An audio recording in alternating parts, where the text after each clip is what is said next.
Suruhanjaya Pencegahan Rasuah SPRM menahan lagi seorang pegawai kanan polis yang memegang jawatan Ketua Bahagian Siasatan Jenayah di Melaka. Bekas Naib Chancellor Universiti Pendidikan Sultan Idris UPSI didakwa di Mahkamah Session Ipoh Perak atas dua pertuduhan salah guna kuasa. Bekas Perdana Menteri Datuk Seri Muhammad Najib Tun Razak mengeluarkan 38 cek berjumlah 8.4 juta ringgit. Perbicaraan kes rasuah dan pengubahan wang haram dana 2.3 bilion ringgit milik One Malaysia Development Berhad 1MDB. Seorang pengerusi pertubuhan asrama anak-anak yatim, fakir dan miskin di negeri Terengganu direman selama 6 hari bermula hari ini. Ia membantu siasatan kes penyelewengan wang zakat.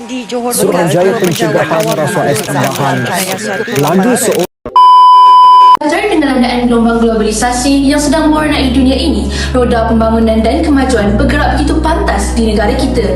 Malang dan sedihnya, masih adalah karya suram yang terpahat dalam tamadun dan peradaban masyarakat kita. Salah guna kuasa yang saban hari dipaparkan di dada akhbar dan kaca televisyen bagai barah dalam masyarakat yang memang akan meranapkan keutuhan bangsa dan peradaban tamadun manusia. Persoalannya, apakah itu salah guna kuasa? Adakah salah guna kuasa sebagai pemimpin boleh membantutkan pembangunan dan kemajuan negara kita yang kita kecapi sekarang? Assalamualaikum dan salam sejahtera. Bertemu lagi dalam rancangan 555 edisi 26 Oktober 2022. Saya, Aunifah Siha binti Muhammad, akan mengupaskan isu salah guna kuasa sebagai pemimpin dengan lebih lanjut lagi.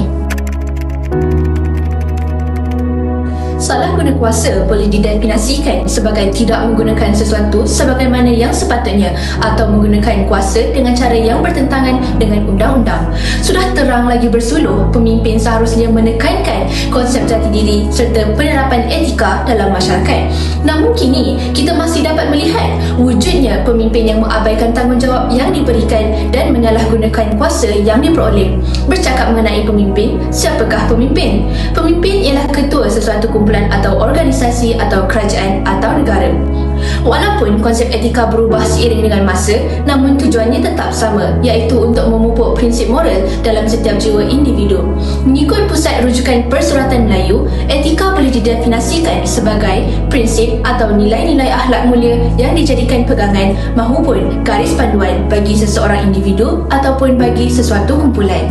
Antara faktor umum yang menyebabkan berlakunya salah guna kuasa dalam kalangan pemimpin ialah bertumpukan demi mendapatkan kepentingan untuk diri sendiri. Hal ini kerana tidak lari dari lumrah manusia di mana mata dan hati manusia dikaburi dengan kenikmatan dunia seperti harta dan tahta.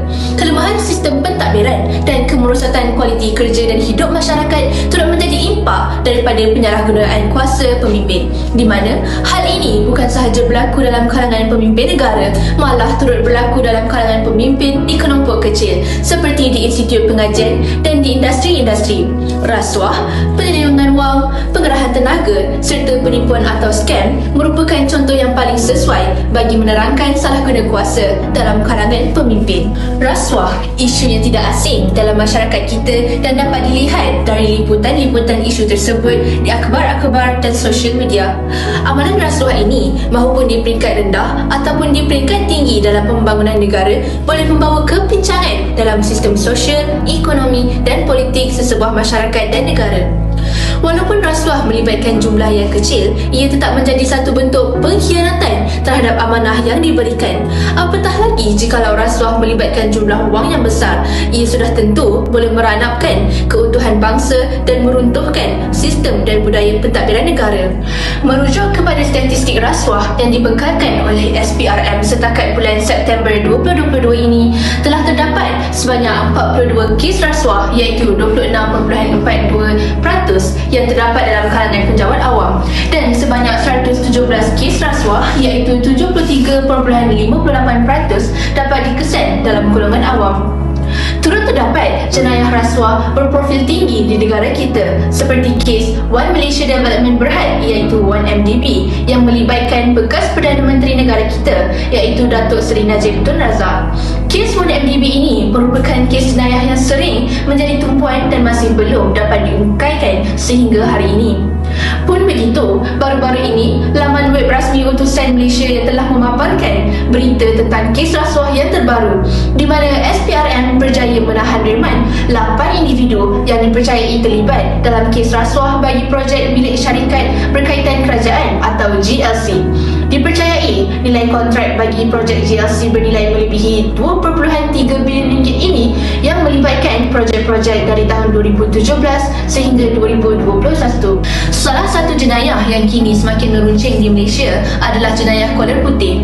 Terdapat pelbagai jenis jenayah kolar putih yang berleluasa di Malaysia dan di sini akan membincangkan salah satu contoh kes jenayah tersebut iaitu penyelewengan wang. Ia didefinisikan sebagai seseorang sama ada pegawai kerajaan ataupun pengurus sesebuah organisasi yang menyalahgunakan wang awam atau syarikat untuk kepentingan diri sendiri. Antara isu tentang penyelewengan wang ialah wang dana khas yang disalurkan kepada kerajaan negeri untuk membiayai program untuk golongan miskin, tetapi sebahagiannya telah dibelanjakan untuk tujuan yang tidak berkaitan dengan program tersebut, seperti mengubah suai kediaman rasmi Menteri Besar dan membeli peralatan penggambaran untuk kru stesen swasta NTV7. Ini merupakan contoh kes yang kita tahu, tetapi terdapat banyak kes-kes lagi yang kita tidak tahu atau lebih tepat lagi, kes-kes itu disembunyikan. Mengapakah berita ataupun laporan Ketua Audit Negara tidak pernah dikeluarkan dalam sisipan khas akhbar-akhbar perdana? Tak mungkinkah kerajaan sudah mengarahkan akhbar-akhbar untuk tidak menyiarkan laporan penuh audit? Bukan sahaja di sektor awam, malah di sektor swasta juga jenayah penyelewengan wang rakyat kian berlaku. Contohnya, Ahli Parlimen Indera Mahkota Azan Ismail mendakwa wujudnya penyelewengan wang dalam Sun Darby Berhad. Ekoran syarikat itu kini berdepan dengan masalah peningkatan kos sehingga 1.8 bilion ringgit dan membabitkan kerja-kerja awam dan kejuruteraan di Qatar dan empangan hidroelektrik Bakun. Menurut beliau, penyelewengan tersebut berkait rapat dengan wang rakyat yang dilaburkan dalam Sun Darby. Maka, kerajaan secara langsung perlu mengambil tindakan tegas ke atas syarikat berkaitan kerajaan itu. Seterusnya, kita beralih kepada rakan setugas saya untuk mengupas dengan lebih lanjut tentang isu ini. Pengerahan tenaga adalah wajar bagi memastikan organisasi berjaya diurus. Akan tetapi, pengerahan tenaga kerja secara berlebihan boleh mendorong kepada salah guna kuasa oleh seorang pemimpin.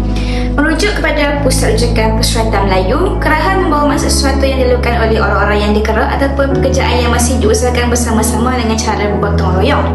Akan tetapi, kerahan tenaga secara berlebihan pula membawa maksud arahan tenaga kerja yang dikenakan kepada seseorang melebihi kudrat dan kemampuannya. Pemimpin yang beretika akan memastikan pekerja atau orang bawahannya mendapat tugas yang adil dan selaras dengan kemampuan dan jawatan mereka. Sebaliknya, pemimpin yang tidak beretika akan cenderung untuk melambatkan beban kerja terhadap anak buahnya. Walaupun isu ini dilihat seperti remeh, namun sedarkah kita kerahan tenaga kerja secara berlebihan boleh berlaku bila-bila masa dan di dalam mana-mana organisasi sama dalam alam pekerjaan, universiti maupun di sekolah. Kerahan tenaga cenderung dilakukan oleh orang-orang atasan dalam organisasi kepada orang-orang bawahan disebabkan di mana mereka merasakan mereka mempunyai kuasa untuk mengarah dan meletakkan beban kepada orang lain yang lebih bawah daripada mereka supaya mereka boleh bersenang-lenang dengan kuasa yang ada pada mereka. Sifat tidak beretika yang ada pada pemimpin-pemimpin yang suka mengarah tenaga orang bawahan secara berlebihan merupakan satu masalah yang besar kerana tidak tanda pemimpin yang tidak beretika ini akan sedikit sebanyak memberi kesan negatif kepada persekaran dalam organisasi. Penipuan atau scam juga tidak terlepas daripada menjadi salah satu salah guna kuasa dalam kalangan pemimpin. Dalam dunia perniagaan pancaroba ini, penipuan dari sebelah kurangnya amat berbahasa, tidak mengira umur dan bangsa. Penipuan membawa maksud perbuatan yang tidak jujur yang disengajakan melalui pembatangan palsu atau pengeliruan informasi yang dilakukan untuk mendapatkan kelebihan atau keuntungan yang tidak adil. Penipuan boleh terjadi dari segi kewangan, barang, perkhidmatan, identiti dan dari segi informasi yang disampaikan. Mendalami aspek politik, terdapat banyak manifesto atau propaganda yang dilontarkan oleh para pemimpin setiap kali pilihan raya tiba untuk dapatkan undian rakyat. Namun pada akhirnya, janji manis yang diberikan itu tidak dikenakan jua. Penipuan turut boleh berlaku dalam kalangan pemimpin di peringkat institusi pengajian seperti berlakunya penipuan dalam pengutipan wang untuk keberlangsungan program di mana wakil pelajar tersebut menggunakan lebihan wang tersebut demi kepentingan diri sendiri. Penghayatan etika dan penerapan jati diri perlu hadir dalam diri seorang pemimpin supaya masyarakat yang beretika dan berwibawa dapat dilahirkan. Di sini dapatlah kita lihat, walaupun hari ini Malaysia sudah mempunyai infrastruktur kelas pertama, tetapi masih terdapat individu yang masih berada di takut yang lama dan memiliki minda kelas ketiga. Kebanyakan kelemahan adalah disebabkan oleh sikap, kuasa, pengaruh dan etika yang tidak baik. Kepentingan diri telah menyebabkan mereka mengambil jalan pintas demi memenuhi kehendak diri sendiri dengan melakukan salah guna kuasa tanpa memikirkan kesan buruk yang akan berlaku pada masyarakat, bangsa dan negara. Lama kelamaan, apabila kepercayaan masyarakat hilang, kerajaan akan menghadapi masalah dalam mengembalikan kepercayaan tersebut kerana integriti penjawat awamnya sentiasa dicurigai. Segala dasar dan program yang dilaksanakan oleh kerajaan akan cundang, malah memperlahankan dan membantutkan pertumbuhan ekonomi negara. Oleh itu, pentingnya pendidikan awal kepada masyarakat tentang etika dan amalan salah guna kuasa bagi mengelakkan berlakunya kegiatan-kegiatan yang tidak bermoral ini. Selaras itu, kerajaan juga perlulah memainkan peranan penting dalam penguatkuasaan undang-undang dan memberikan hukuman yang setaraf kepada semua pesalah tanpa mengira jawatan dan pangkat yang disandang supaya tiada berlakunya unsur berat sebelah dalam sesuatu hukuman. 19 November 2022, tanggal keramat yang akan menjadi penentu masa depan negara. Sudahkah anda bersedia? Adakah benar pilihan kita? Maka undilah dengan bijak, masa depan negara di tangan anda.